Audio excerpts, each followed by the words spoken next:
Mas uma das coisas que as empresas precisam fazer importantemente, sempre, agora e no futuro, é fazer o que chamamos de gestão ambidestra. O que é ambidestria? Escrever com as duas mãos. Então você tem que ter fluência na mão direita e na mão esquerda. E o que significa ter fluência nessas mãos dentro de um olhar para a gestão? Significa você administrar bem o presente e olhar e administrar bem o futuro. Então administrar o hoje com o olhar no futuro é o que faz a diferença. Mas olhando para o presente, olhando para o hoje, eu digo a vocês que as empresas, as instituições de maneira geral, precisam ser rápidas e flexíveis. Não podem demorar para tomar ações. Só que fica essa nossa reflexão. Não existem instituições rápidas e flexíveis. O que existe, na verdade, são pessoas rápidas e flexíveis. Pessoas rápidas e flexíveis que fazem as empresas e as instituições serem rápidas e flexíveis. Agora, ser rápido requer um pensamento importante para a gente. Seja rápido, mas sem pressa. Meio doido dizer isso, né? Como assim? Ser rápido significa ser veloz, ser ágil. Ser apressado significa fazer sem pensar, de maneira apavorada. Então, o mundo de hoje, nesse momento de crise, precisamos sim de velocidade. Mas o que nós não precisamos é de pressa, fazer as coisas sem entender, sem planejar, sem analisar o efeito, o impacto daquilo. Mas, como eu disse, não basta olhar apenas para o presente. Mesmo agora, em que a intenção é salvar o negócio, temos que ter o compromisso com o futuro, para que aquilo sobreviva. E como diz Larry Page, que é um dos fundadores da empresa Google, quem não vai pensar daqui para frente, não vai existir daqui para frente. Eu costumo dizer que nós precisamos ter uma habilidade que eu chamo carinhosamente de habilidade olho de Tandera. Mais uma vez, quem é vintage como eu deve saber o que eu estou falando. Eu não sei quem se lembra de olho de Tandera, quem se lembra de Thundercats, mas Thundercats, Lion, esse cara aqui, ele usava a espada justiceira. E toda vez que ele precisava, ele colocava a espada justiceira em frente ao olho e dizia o seguinte: espada justiceira, dê-me a visão além do alcance. É justamente isso que a gente precisa, ter uma visão além do alcance. Porque no momento de crise a nossa visão fica curta. A gente só enxerga o próximo mês, a próxima semana, o que é muito natural. Mas não perca o olhar em relação ao futuro. Porque senão, como eu disse, você apaga um incêndio, destruindo a casa, sem condições de reconstruir depois.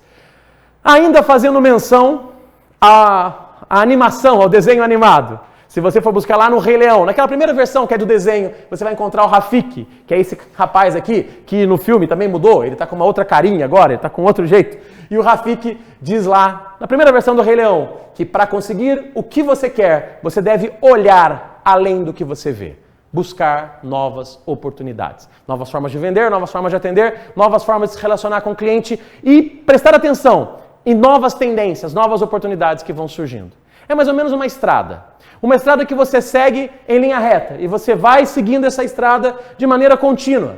E de repente surge uma outra estrada paralela. Uma estrada que você tem um tempo para entrar nela, um tempo pode ser um pouquinho para cá, um pouquinho mais à frente, mas ela está ali. Só que muitas pessoas não percebem esse caminho alternativo. Elas acabam seguindo o caminho tradicional. E de repente descobrem que esse caminho tradicional é uma estrada que tem fim. Uma estrada que acaba. Uma estrada que chega uma hora, não tem mais para onde ir. E a estrada que vai te levar para onde você precisa é essa alternativa, que estava do seu lado durante bastante tempo. Mas você optou não entrar nessa estrada. Então é assim que funciona a mudança no mundo. Você tem um caminho tradicional que você sempre seguiu. E de repente um caminho paralelo vai ali acompanhando aos poucos. E a gente insiste na mesma estrada.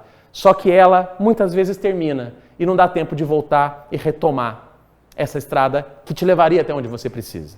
É um gráfico entre o estado atual e o estado desejado, que é melhor. Existe um vale chamado Vale do Desespero. É um nome simpático que a gente coloca, Vale do Desespero. O que significa esse valezinho do desespero? É justamente quando as empresas passam por situações negativas, mas que se conseguirem superar isso com inteligência e com estratégia, o que vem depois é uma empresa enxuta, mais inteligente. Mas já partindo para o final, o que acontece de problema, principalmente nesse nosso vale do desespero, é justamente o luto. Por que o luto? Por que essa situação de luto?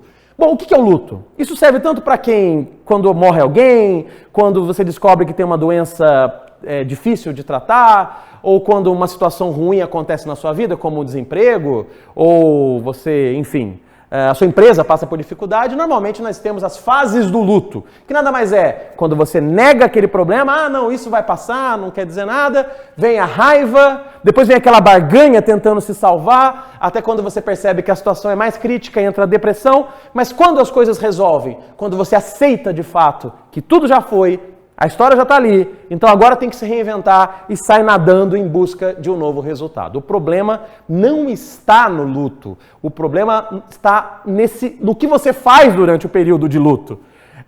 Talvez alguns se lembrem desse personagem, o Hard é muito antigo, é um desenho animado, e esse rapazinho aqui só reclamava de tudo. Ó dia, ó céus, ó azar. Esse é o problema. É justamente quando os funcionários, a equipe, o líder, o empresário, em vez de fazer alguma coisa, ele só reclama. Ele só vai ficar acompanhando na televisão as piores notícias. É quando ele dedica tempo para bater boca com outros sobre política, em vez de fazer a diferença para a sua equipe e para os seus clientes.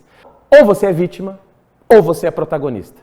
Ou você se coloca no papel de vítima dessa situação e reclama, ou você se coloca como protagonista de quem vai escrever uma nova história e fazer uma empresa diferente.